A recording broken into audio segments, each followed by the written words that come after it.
Vamos para as informações? Já adianto, eu estou gravando esse vídeo aqui de terça para quarta, tá? Daqui a pouco tem Venezinho na Sapucaí. Estou gravando esse vídeo antes de ir para Sapucaí, tá? Vou soltar esse vídeo quarta-feira pela manhã. Se algo acontecer durante esse período, não tem como, nada poderei fazer. Já aviso para vocês.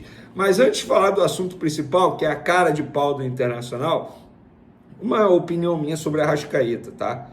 A gente vem falando aí da renovação do Arrascaeta, que o empresário está pedindo a renovação. É o empresário que está pedindo, não é o Flamengo que está correndo atrás dele, não. É o empresário que está ligando para o Flamengo querendo a renovação. E até aí tudo bem, esse é o trabalho do empresário, nenhuma crítica em relação a isso. O que eu tenho de opinião e que eu não mencionei nos outros vídeos é o seguinte: o Flamengo pode até renovar com a Arrascaeta, não acho um absurdo. Mas o Flamengo já deveria estar procurando um substituto para o Arrascaeta, e vou além. Não é para ser reserva do Arrascaeta, não. É para chegar e já ser titular. Polêmico isso? Talvez. Mas eu acho que o Arrascaeta vem num declínio físico que ele não vai aguentar jogar esse ritmo que é o futebol brasileiro, gente. Ele já tem 30 anos, embora 30 anos seja jovem, mas o Arrascaeta é um atleta que, fisicamente falando, não é a principal virtude dele. Nós sabemos isso, há várias temporadas. E nenhuma crítica, tá? Eu acho que ele é craque, gênio, não tem como ser perfeito, mas não adianta ficar apostando todas as fichas em Arrascaeta. Sou contra a renovação? Não. Mas eu acho, sou a favor da diretoria já estar procurando alguém para essa vaga do Arrascaeta. Arrascaeta, para mim, é ídolo, por mim, fica até encerrar a carreira no Flamengo. Mas não dá para apostar todas as fichas no meio uruguaio. E por falar em uruguaio, o Flamengo venceu o Danúbio pela segunda rodada, Danúbio é do Uruguai, pela segunda rodada da Libertadores Sub-20. Eu assisti ao jogo, tá? O Flamengo foi muito prejudicado pela arbitragem, e a arbitragem espanhola, era um árbitro espanhol. Fez uma patifaria, anulou um gol muito mal anulado do Flamengo, deu uma falta que só ele viu, e essa falta acabou saindo o gol do Danúbio. Depois o Flamengo, que foi superior a partida inteira, conseguiu fazer 2 gols e matou o jogo por 3-1, conseguindo a classificação antecipada com uma rodada de antecedência para a semifinal da Libertadores Sub-20. Os gols foram marcados por Felipe Tereza, Iago, zagueiro, embora tenha sido de pênalti, mas é zagueiro artilheiro, e Da Mata, que para mim foi o melhor em campo. Jogou muita bola o Da Mata, tá? Muito bom jogador. E por falar o Iago acabou sendo expulso após o apito final por ter feito nada. Ele ajoelhou para orar, como vários jogadores fazem, agradecendo a Deus. O jogador Danúbio deve ter achado que ele estava ironizando alguma coisa, foi para cima do Iago. O Iago deu mole de ter xingado e tal, ficado na confusão, mas não era para ter sido expulso. Foi expulso de maneira bem errada o Iago. Sorte que tem ainda uma rodada, ele não joga nessa rodada, o Flamengo já classificado, e fica à disposição para a semifinal. Mas vou te falar, essa safra sub-20 do Flamengo é muito boa, tem um potencial absurdo. O Pablo Lúcio, que eu não sei porque foi reserva nesse jogo, entrou no segundo tempo, entrou comendo a bola. O Daniel Salles, lateral, fez 2 boas partidas até o momento na competição. O Iago é bom jogador. Gente, o Felipe Tereza, goleador. O Flamengo tem uma boa safra. A maior dificuldade é encaixar esses jogadores no elenco principal. Mas categoria de base é para isso. É para lançar jogadores bons. E aí, se eles serão utilizados ou não, cabe a eles buscarem vaga no elenco principal, e óbvio que cabe também à diretoria do Flamengo saber gerenciar essa situação. Por exemplo, o João Vitor, zagueiro, que está com o elenco principal, vai ser usado com certeza, eu não tenho dúvida disso. E quem estava assistindo ao jogo e postou nas redes sociais, Nuno Campos, futuro treinador desse time sub-20 do Flamengo, ele vai assumir o comando após a Libertadores Sub-20. O Kleber dos Santos, atual treinador, vai ser desligado. Essa informação já trouxe há muito tempo. E uma curiosidade do Nuno Campos, ele está livre desde a saída do Toluca. O último trabalho dele como auxiliar do Renato Paiva, que foi contratado pelo Botafogo. A diretoria do Flamengo estava até com um certo receio do Renato Paiva chamá-lo para ser auxiliar lá no Botafogo, mas pelo que eu tive de informação do lado do Flamengo, esse receio diminuiu um pouco, porque o Nuno Campos está apalavrado com o José Boto, diretor do Flamengo. Vamos agora para o assunto principal do vídeo, galera. Antes de mais nada, eu vou voltar lá para o dia 20 de fevereiro, quando eu noticiei o seguinte: há um acordo entre Santos e Flamengo na operação envolvendo Thiago Maia, que está perto de ser vendido ao Peixe pelo Internacional. Porém, até o momento, a diretoria paulista não apresentou a garantia bancária exigida pelo clube carioca. O pagamento da Globo referente a direito de transmissão. Foi essa garantia, vocês já sabem disso há muito tempo, que o Flamengo exigiu. O Flamengo só aceitará e assinará a documentação se o Santos apresentar essa garantia. Caso contrário, a operação não sai. O Flamengo acompanha de perto e aguarda o contato final do Peixe.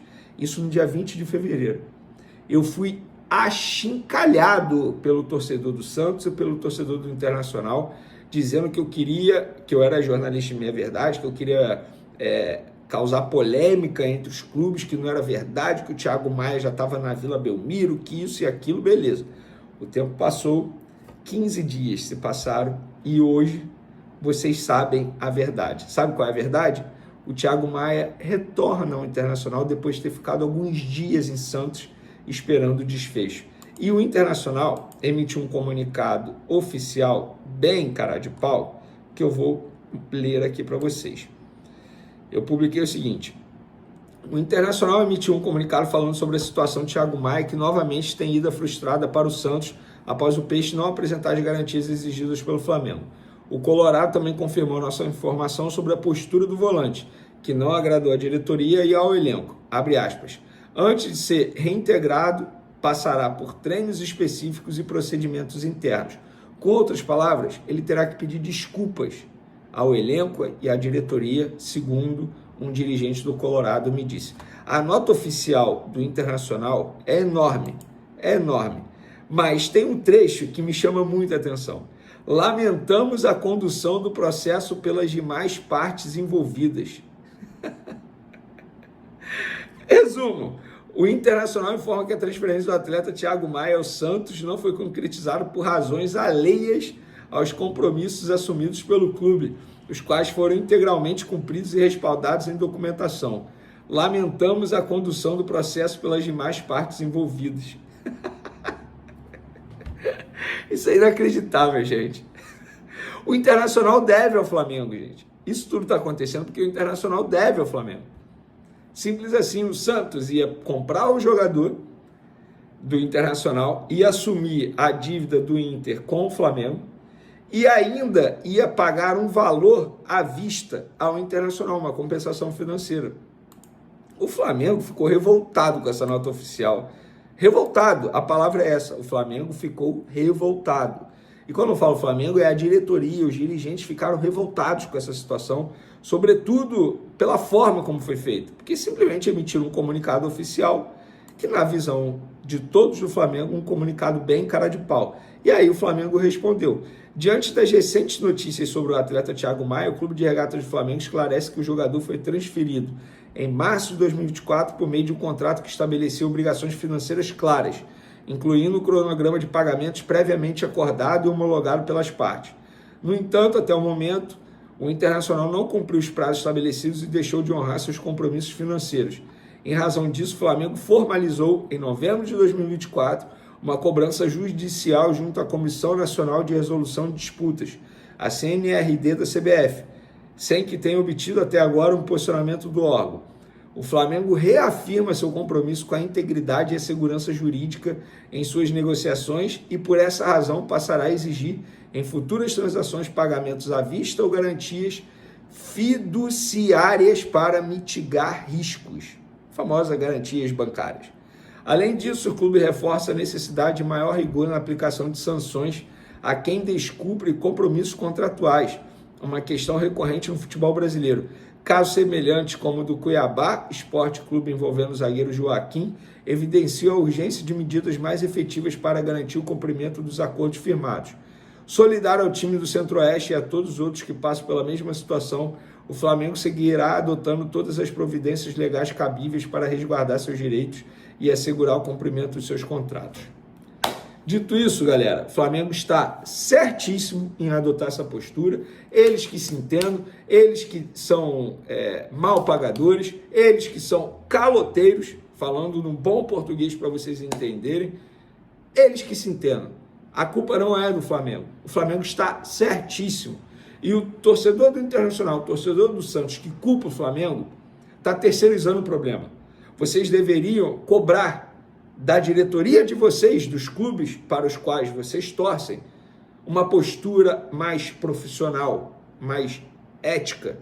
Porque não adianta nada dever, por exemplo, o Santos dever o Cuiabá 11 milhões de reais, contratar Rolézer junto ao Benfica por 11 milhões de euros, ter o Neymar no elenco, que é um jogador extremamente caro, contratar Tiquinho Soares. Não adianta nada o Internacional ficar devendo 3 parcelas ao Flamengo em relação ao Thiago Maia e contratar um monte de jogador por aí.